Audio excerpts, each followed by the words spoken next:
자, 오늘 이제 하나님의 말씀 함께 보실 텐데요. 오늘 말씀은 시편 8편입니다. 시편 8편 말씀 함께 보시죠. 1절부터 9절까지인데 우리 교독해서 읽고 마지막 절 함께 봉독하면 좋겠습니다. 제가 먼저 읽겠습니다. 여호와 우리 주여, 주의 이름이 온 땅에 어찌 그리 아름다운지요. 주의 영광이 하늘을 덮었나이다. 주의 대적으로 말미암아 어린아이들과 중노비들의 입으로 권능을 세우시며 이는 원수들과 모독자들을 정잠하게 하려 하심이니이다. 주의 손가락으로 만드신 주의 하늘과 주께서 베풀어 두신 달과 별들을 내가 보오니 사람이 무엇이기에 주께서 그를 생각하시며 인자가 무엇이기에 주께서 그를 돌보시나이까. 그를 하나님보다 조금 못하게 하시고 영화와 존귀로 관을 씌우셨나이다.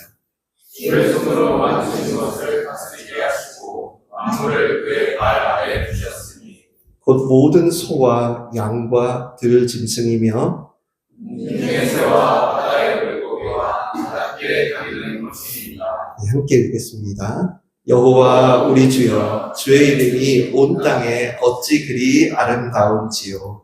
아멘. 살아계신 하나님의 말씀입니다.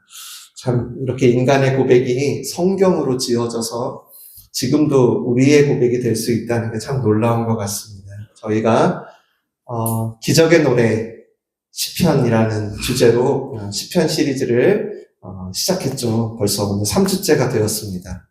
오늘은 시편 8편을 저희가 읽었는데요. 개인적으로 저한테는 참 인생 시편이기도 한데 여러분들도 그러실 분들도 계실 것 같고, 우리가 오늘 일단 설교 끝나고 시편 8편으로 또 한번 하나님을 찬양해 볼 거거든요.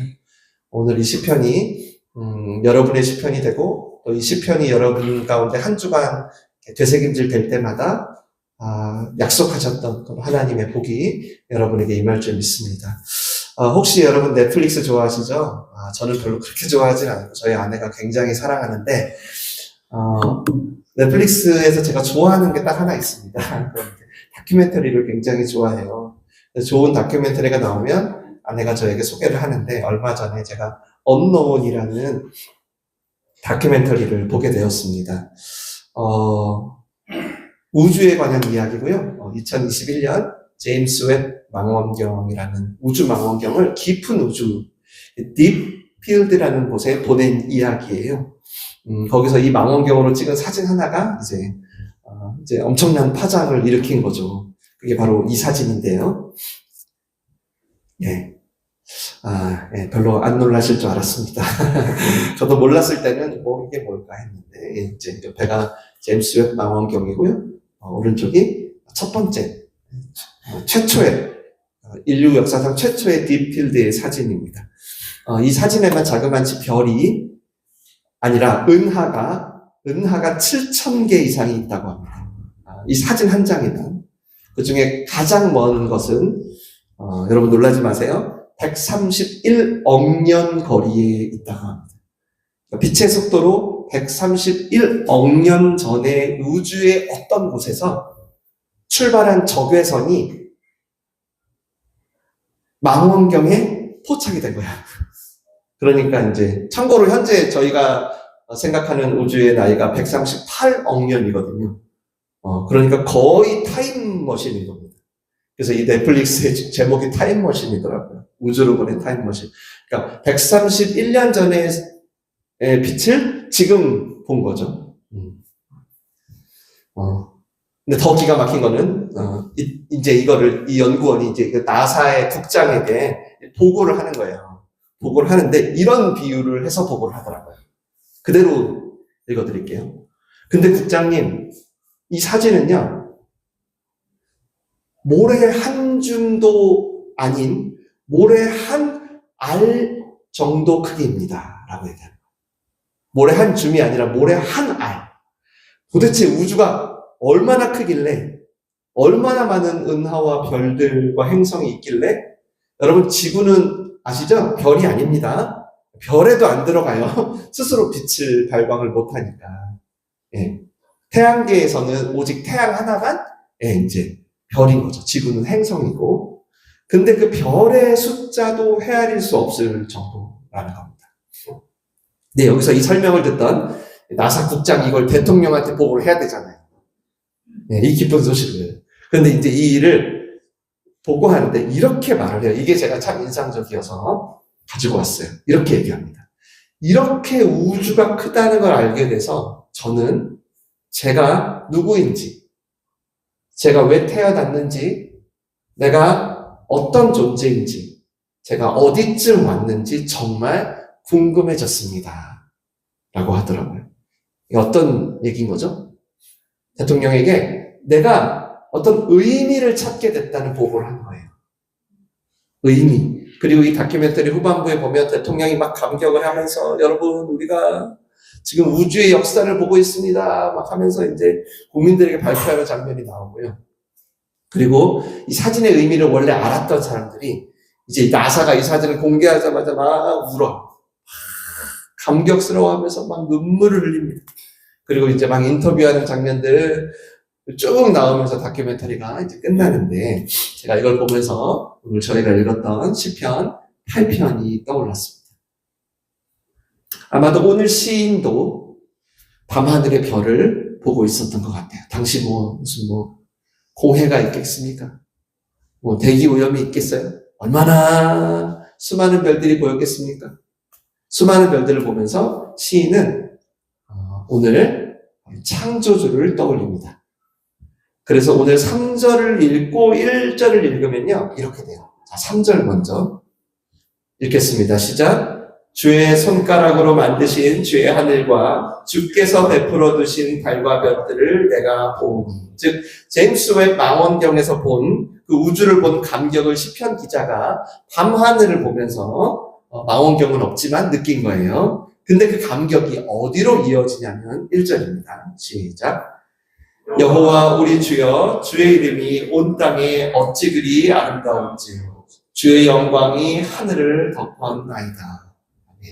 시인은 밤하늘의 별을 보다가 창조주의 영광을 찬양한 거예요. 그래서 이 시편 8편은 시편 전체 중에서 찬양시에 해당이 되고요. 찬양시 중에서 가장 먼저 등장하는 찬양시입니다. 여러분, 창조주를 찬양한다는 건 여러분에게 어떤 의미이신가요?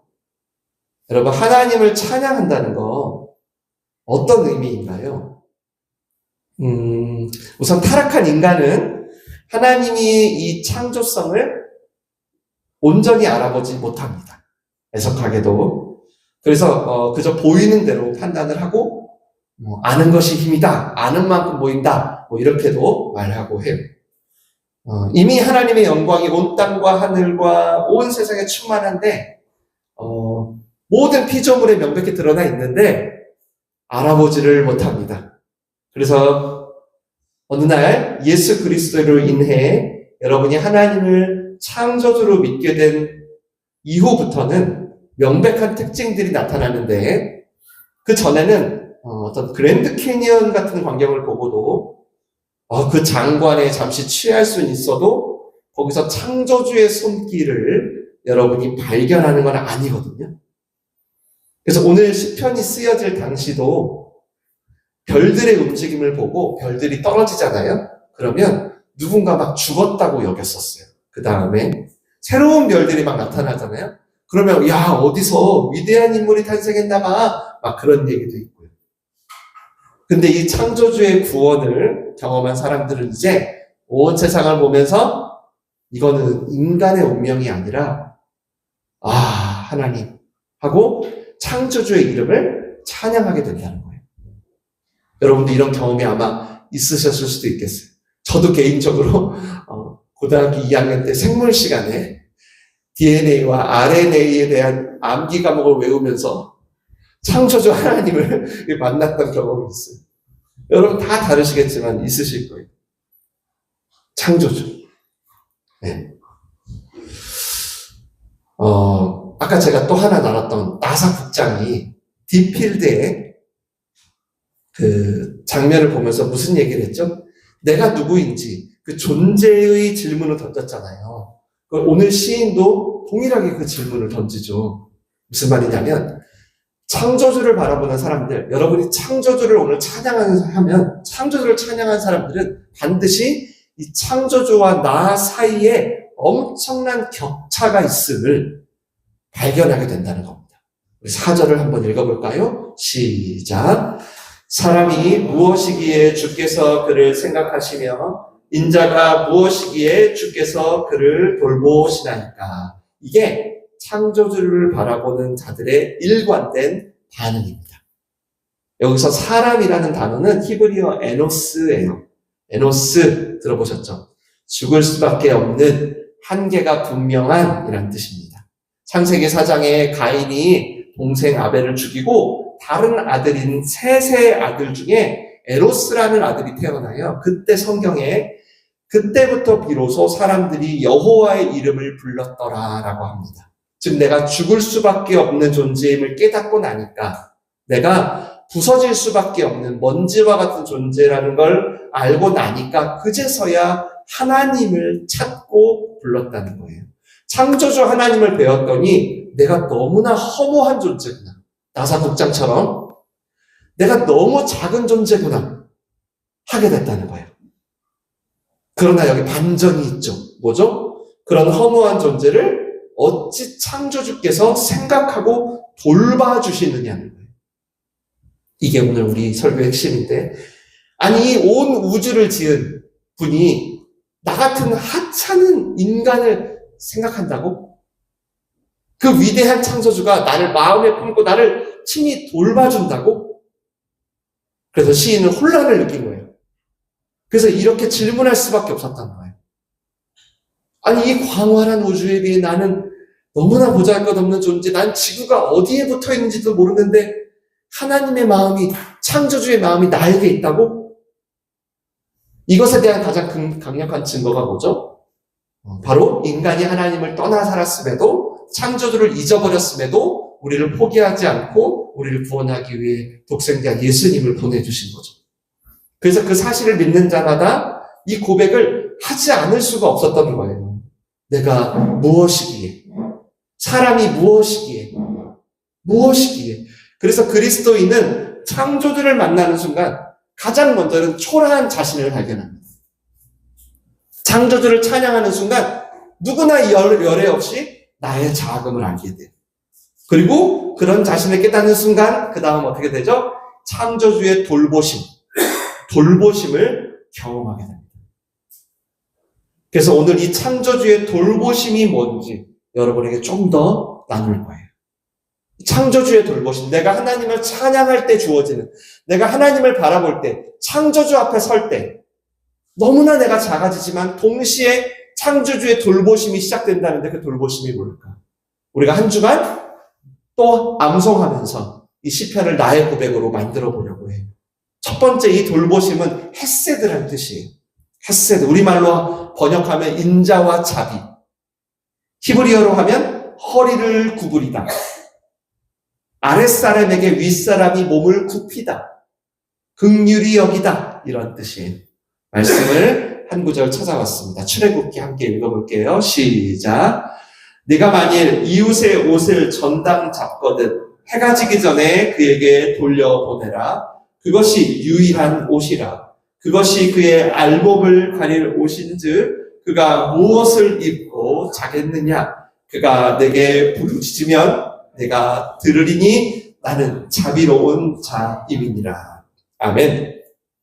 하나님은 오늘 딥필드의 사진 한 장의 모습뿐 아니라 그 너머 온 우주를 창조하셨습니다.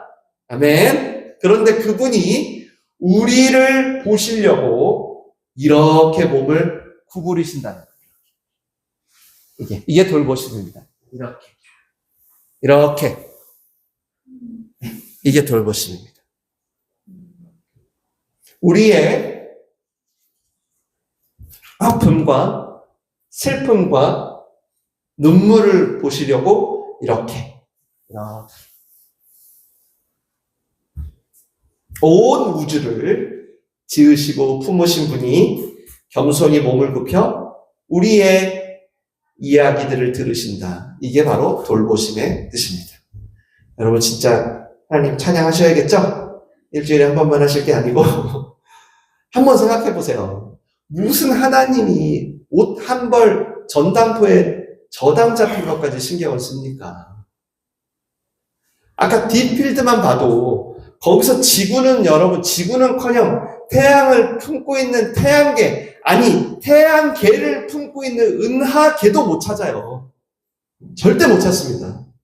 근데 하나님은 그 찾기도 어려운 모래알보다 더 작은 지구를 찾아내가지고 그 지구라는 행성, 그 중에 그 동방에 있는 대한민국이라는 데를 찾아내가지고 그 중에 송파구를 찾아내가지고 그 중에 자기 건물도 없어가지고 어디로 갈지도 모르는 민들레울 씨가 옷 한 벌 저당 잡힌 거, 그거를 신경 쓰고 계시다는 거예요. 예를 들면 찬호 형제가 옷을 하나 맡긴 거예요. 근데 준규 전도사님이 한테 맡긴 거예요. 그리고 뭘 받은 거예요. 그때 이제 하나님이 준규 전도사님한테 준규 전도사 이거 오늘 안에 돌려줘. 안 그러면 찬호 형제가 내일 입고 갈 옷이 없어. 이러고 있는, 이게 전혀 상식적이지 않은 거죠. 근데 이게 창조주의 돌보심입니다. 하나님은 우리가 상상할 수 없는 존귀와 위엄으로 계십니다. 그런데 동시에 그 안에서 내가 하나님이야, 내가 짱이야, 다 무릎 꿇어 하면서 어깨에 힘주고 계신 게 아니라 허리를 숙여서 우리의 작은 신념에 관심을 갖고, 제가 오늘 덮을 이불이 없겠는데,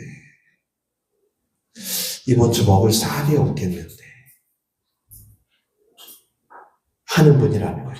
그러니 오늘 나사 국장도 그렇고 시편 기자도 그렇고, 그래서 내가 무엇이기에, 내가 무엇이고 한데 라고 하는 겁니다. 내가 무엇이기에, 이 내 문제가 무엇이기에 나를 위해 몸을 구부리시는가. 우리가 창조주를 바라볼 때 우리의 한계도 보게 되지만 동시에 이 측량할 수 없는 돌보심도 보게 된다는 겁니다. 그리고 또 한 가지 창조주의 돌보심이 있어요. 그게 뭐냐면 하나님이 나를 생각하고 돌보신다는 것에는 단지 생존의 문제만이 아니라 하나님이 맡기신 사명과 역할을 감당하게 하신다는 뜻입니다. 곧 한계가 분명한 인간이 그 한계를 넘어 위대한 하나님의 일을 할 수 있는 그 기반이 되는 그 시작이에요. 그만큼 하나님을 찬양하는 게 중요합니다. 인간은 우주적인 관점에서 먼지도 안 되는 존재입니다. 근데 그리스도를 통하여서 영원을 꿈꿀 수 있는 존재로 재창조되었어요. 그래서 우리가 창조주를 바라볼 때마다 여러분 어떤 젖먹이의 수준을 넘어서 그리스도와 함께하는 영원 수준의 능력을 얻게 된다는 거예요. 그래서 오늘 5절을 한번 읽어보시면 같이 읽을게요. 시작. 그를 하나님보다 조금 못하게 하시고 영화와 존귀로 관을 세우셨나이다. 예전에 개역 한글 성경엔 이렇게 쓰여 있어요. 그를 천사보다 조금 못하게 하시고. 왜 이렇게 했냐면 우리처럼 형편없는 진짜 이 벌레만도 못한 이 인간이 하나님보다 조금 못하게 지음받았다는 게 도저히 마음이 찔렸던 거예요. 우리 믿음의 선배들.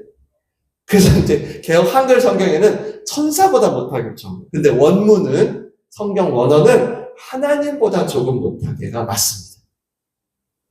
당시 시편이 기록될 때에도 얼마나 많은 창조 설화들이 있겠어요. 고대 근동시대에. 대부분은 어떤 설화였냐면 하나님이 허드렛 일을 맡길 사람을 찾는 거예요. 노예. 그래서 인간을 창조한 거죠. 그러니까 인간은 항상 신의 노예일 뿐이니까 신을 노엽게 하면 안 돼. 비나이다. 항상 정성을 다해야 되고 혹시라도 노엽게 할까봐 잘 매셔야 되는 거예요. 인간이 하나님께 정성을 다해야 돼. 근데 유독 히브리인들만 전혀 다른 얘기를 하는 거예요. 하나님 그렇지 않으셔. 니네 왜 그래? 하나님 그렇지 않으셔. 하나님 우리를 거의 동급으로 지었어.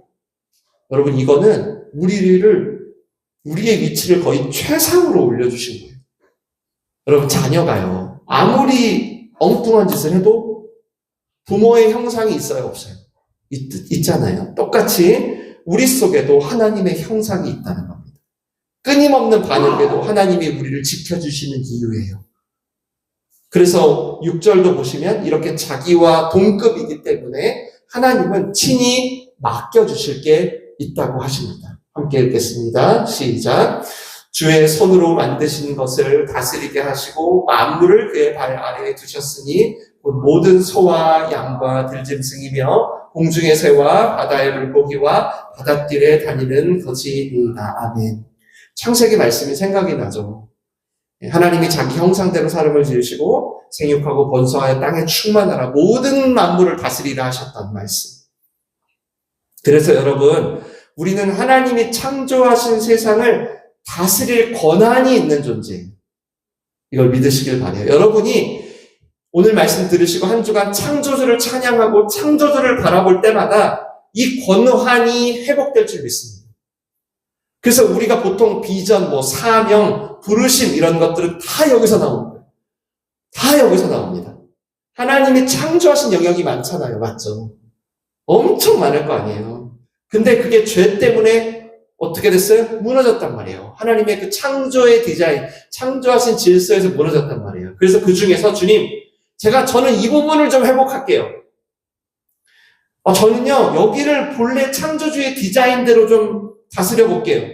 그게 바로 여러분에게 주신 부르심과 비전, 직업, 달려갈 길, 돈 버는 이유, 여러분이 공부하는 이유가 될 가능성이 100%예요.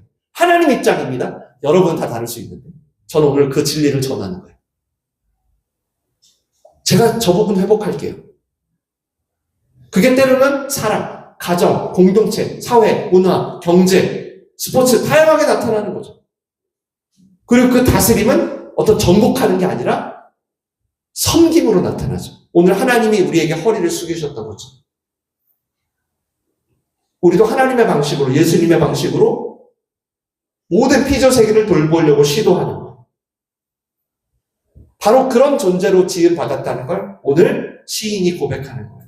그래서 저와 여러분도 하나님의 부르심과 사명을 알고 싶을 때마다 특별히 청소년들은 더 하겠죠. 특히 고3들, 좀 있으면 이제 기말고사가 끝나고 수시를 써야 되는 이 시점에서 내가 하나님의 부르심, 나를 이 땅에 태어나신 목적, 그런 사명을 알고 싶을 때마다 뭘 해야 돼요? 창조주를 찬양해야 돼요. 여러분의 창조주를. 그분은 지금도 다 측량할 수 없는 온 우주를 창조하고 다스리고 계시지만 동시에 모래알도 안 되는 그 중에서도 먼지도 안 되는 나를 창조한 분이신 거예요. 그리고 그런 나에게 늘 허리를 숙여요. 그래서 내가 옷 한 벌 전당포에 잡힌 거를 신경 쓰시는 정말 이해할 수가 없는 분이신 거예요. 이렇게 연약한 내가 하나님보다 조금 못한 존재라고 하시면서 네가 무엇을 다스리며 살아야 될지를 알게 하시는 분인 거예요.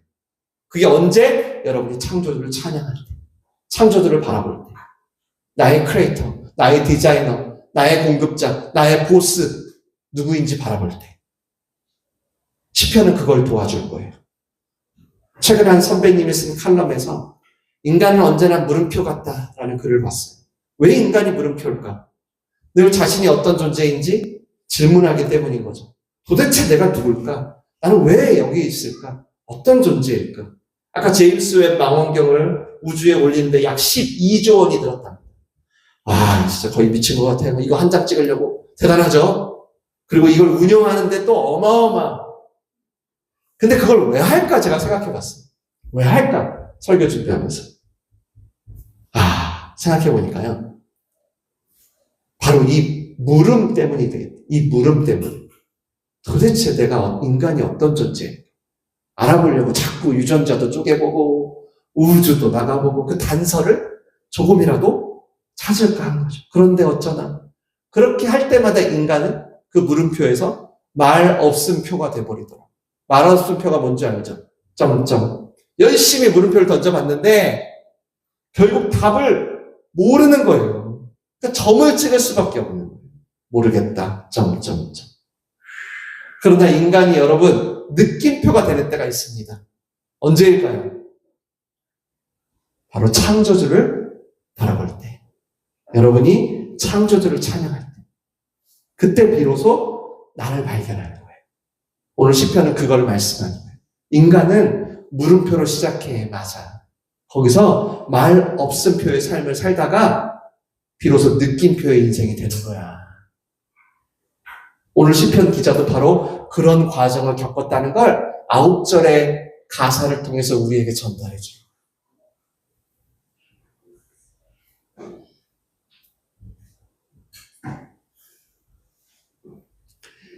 확실합니다, 여러분.